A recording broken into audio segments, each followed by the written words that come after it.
Avertissement. Le tournage de propulsion se fait avec des pilotes professionnels en circuit fermé.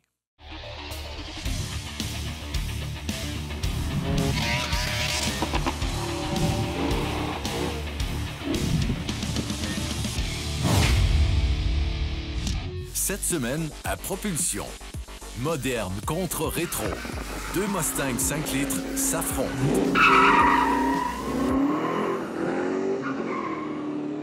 Propulsion cette semaine, on va s'amuser en Ford Mustang. Il y en a certains parmi vous qui vont nous dire « Vous l'avez déjà fait, on a déjà vu des Mustangs à propulsion. » Vous avez raison, puis vous risquez d'en revoir. C'est pas compliqué. C'est des machines avec un gros moteur, des propulsions, boîte de vitesse manuelle, tout ce que des gars de piste aiment rouler. Donc oui, on va en refaire, mais là, on a deux bébites bien différentes. Coup de carte, deux voitures de différentes époques, à peu près 25 ans qui les séparent. Moi, honnêtement, j'ai un petit penchant pour la Mustang SVT 93, une vraie 5 litres. Oui, dans le fond, plus légère, dépourvue de technologie, quand même avec pas mal de puissance. Moi, dans mon cas, des fois, la technologie, ça me rattrape, ça m'agace.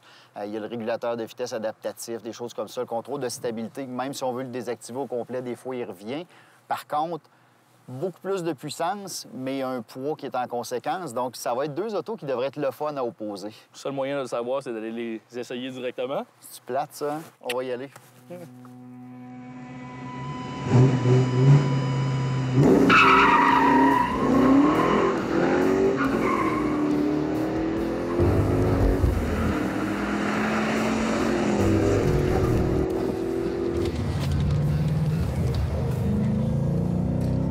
Donc, je roule le Mustang GT coupé premium, une voiture qui commence autour de 44 400. Et bien sûr, on a ajouté un petit peu plus de 12 000 d'options. Donc, avec transport, préparation, on se retrouve avec un bolide autour de 59 000 plus les taxes. 435 chevaux, 400 livres de couple, une bonne boîte 6 vitesses qui est extrêmement solide et agréable à manier. On a un châssis qui est pas mal plus rigide que les années passées. Voiture qui se place très bien en virage. Là, on est loin des bons vieux Mustangs. Là, les gens disaient c'est juste bon en accélération, c'est mou, etc. Non, au contraire. Là, on est capable de passer la puissance au sol. La voiture est très stable. C'est sûr qu'on reste avec l'éternel problème du poids. Parce que c'est un véhicule qui est... On avoisine les 4000 livres. C'est quand même très lourd. Mais c'est bien contrôlé. Certain qu'au niveau du freinage d'origine, pour la conduite urbaine et même une conduite assez inspirée, les freins sont carrément à la hauteur. Par contre, quand on commence à y aller sérieusement sur un circuit, on finit par sentir vraiment les limites du système de freinage.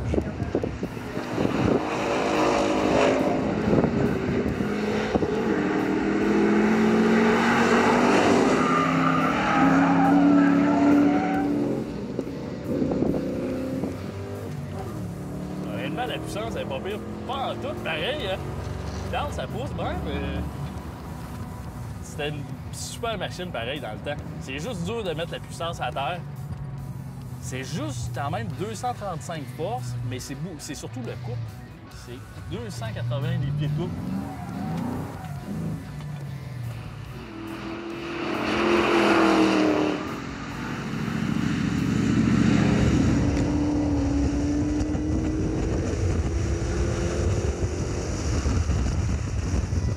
Sur circuit, la voiture est quand même assez stable. C'est sûr que les suspensions, nous disaient en plus que c'était des suspensions qui avaient été recalibrées du côté de SVT en 93 pour que ça soit encore plus ferme. Puis, honnêtement, j'imagine pas qu'est-ce que c'était sur la GT, parce que les suspensions, c'était encore comme un gros bateau. Vraiment mou comme suspension, beaucoup de roulis. La voiture bouge, je regarde au freinage ici, aussitôt que le poids se transfère vers l'avant.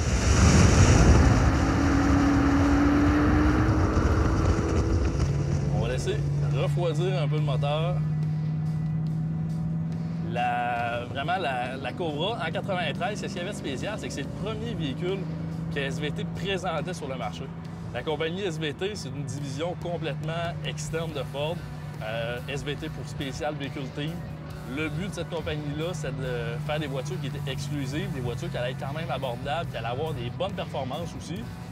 Et en 93, la Mustang, disons Cobra SVT, c'était la première voiture à être lancée de cette lignée-là.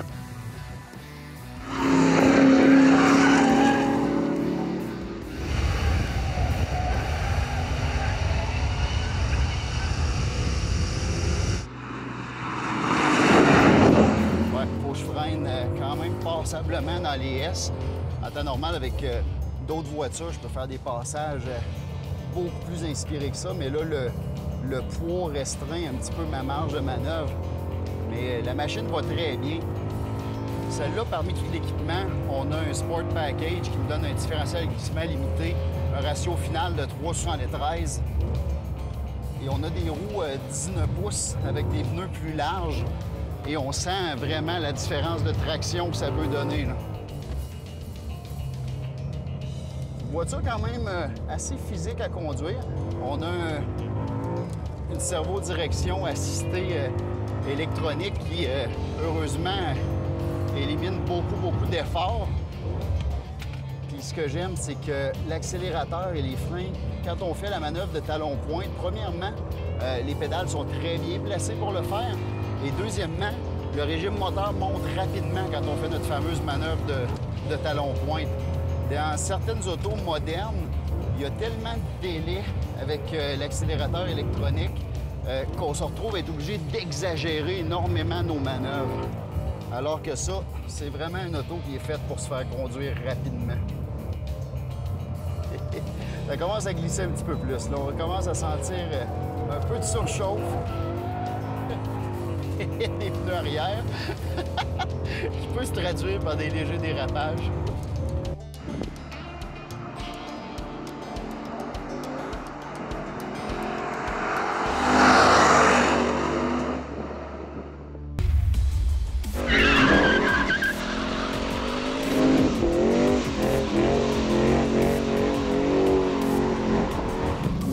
Je vais un peu ralentir le rythme pour vous parler des Mustangs puis de ce que j'aime de ces véhicules-là. C'est des machines qui sont simples, qui sont efficaces, qui sont agréables et qui ont su évoluer avec les années pour, oui, devenir de plus en plus technologiques, mais garder le côté un peu brut de la machine. Et ça, j'adore ça. Bon, c'est certain qu'il y a beaucoup de choses qui sont à la hausse. Bon, la suspension est plus confortable, on a beaucoup plus de traction des roues arrière quand on pousse la machine. Par contre, c'est venu avec un contrôle de traction stabilité, des fois qui m'agace un peu. C'est venu avec un petit peu de plastique là, dans le tableau de bord. Bon, disons que c'est supposé être une imitation. Je ne sais pas si c'est du carbone ou peu importe, mais bon, c'est pas tellement réussi. Mais pour le reste, on est capable d'avoir des sièges Recaro qui sont hyper confortables. Le cuir est un peu glissant quand on monte le rythme, c'est vrai. Les sièges sont un peu chauds pour le dos. Mais outre ça, ça fonctionne très bien. Les options, on est resté quand même raisonnable aussi chez Ford parce qu'il y a plusieurs manufacturiers qui vont nous offrir un prêt alléchant de départ. Quand on va se mettre à monter les options, ça peut être rapidement désagréable. Dans ce cas-là, bon, système audio 2000 $, c'est un classique, c'est correct. Pour avoir un meilleur système audio, c'est correct. Régulateur de vitesse que je qualifierais d'intelligent, 1600 $. Moi, c'est une option que je déteste souverainement, de façon personnelle. Jamais je paierais ça. Parce que je trouve que c'est une cause un peu des délais sur les autoroutes. Quand tout le monde roule à bonne vitesse puis qu'il y a quelqu'un qui roule 80 à gauche, qui est super intelligent, ces régulateurs-là vont simplement ajuster la vitesse de sorte qu'il y a plusieurs conducteurs qui s'en rendent pas compte et on se retrouve avec des trains de véhicules qui ralentissent la circulation. Désagréable. Donc, je préfère un bon vieux régulateur de vitesse à l'ancienne. Caméra de recul 350, c'est vrai que la visibilité arrière des voitures sport comme ça, souvent on en perd un peu. Donc, avoir une caméra de recul, c'est jamais mauvais. Et système de navigation qui est écran tactile 800. Donc, c'est des options qui sont très raisonnables et qui, pour moi, prennent tout leur sens. Donc, il y a moyen d'avoir un Mustang assez dépouillé, autour de 40 000 $, où il y a moyen d'avoir une version quand même très bien équipée comme celui-là à moins de 60 000 $.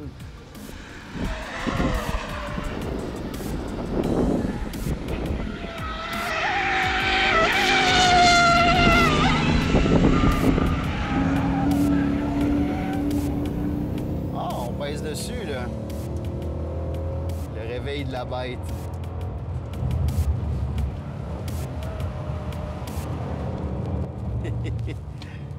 OK, là, on voit qu'il y a une petite correction de volant, il y a le derrière qui se tendine un petit peu plus. Simon commence à y embarquer dessus un peu. Et monsieur. Ouais, on voit que sa machine glisse vraiment beaucoup plus. Moi, je suis capable de rester vraiment à peser très peu sur l'accélérateur. Donc, le Mustang s'est définitivement beaucoup amélioré et pour le mieux avec les années.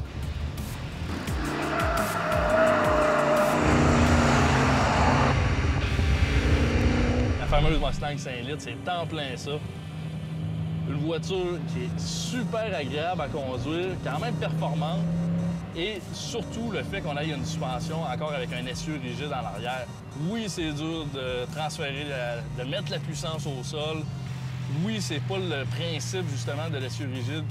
C'est pas un principe qui est justement très, très efficace, que ce soit au niveau de la transmission de la puissance au sol. Par contre, c'est vraiment, vraiment le fun à conduire. L'arrière qui est très glissant, une voiture qui est ultra survireuse.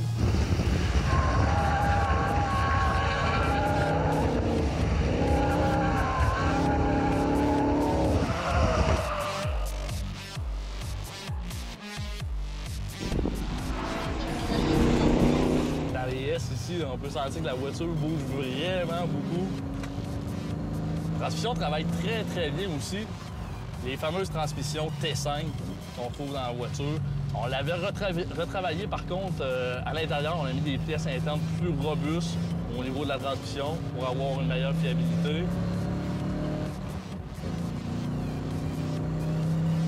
Et le son aussi. Écoutez-moi, le son de la voiture, ça sortait avec des headers d'origine sur l'auto avec un hash-pipe aussi en dessous de la voiture. Mais vraiment un son mythique. Il n'y a pas un amateur de voiture qui peut dire que cette voiture-là n'a pas un beau son. C'est vraiment, vraiment le bon vieux son original du V8.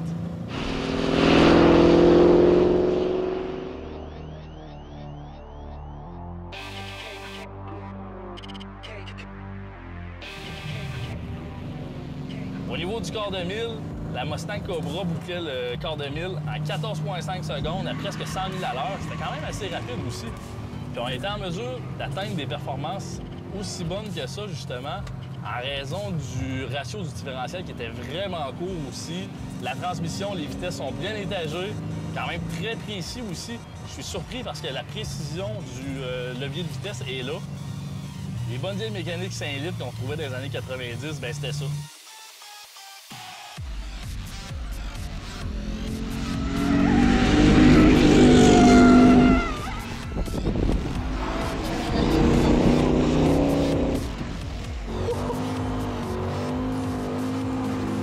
Conduire un Mustang, c'est un peu comme retrouver un vieux chum qu'on n'a pas vu depuis plusieurs années, un chum de jeunesse.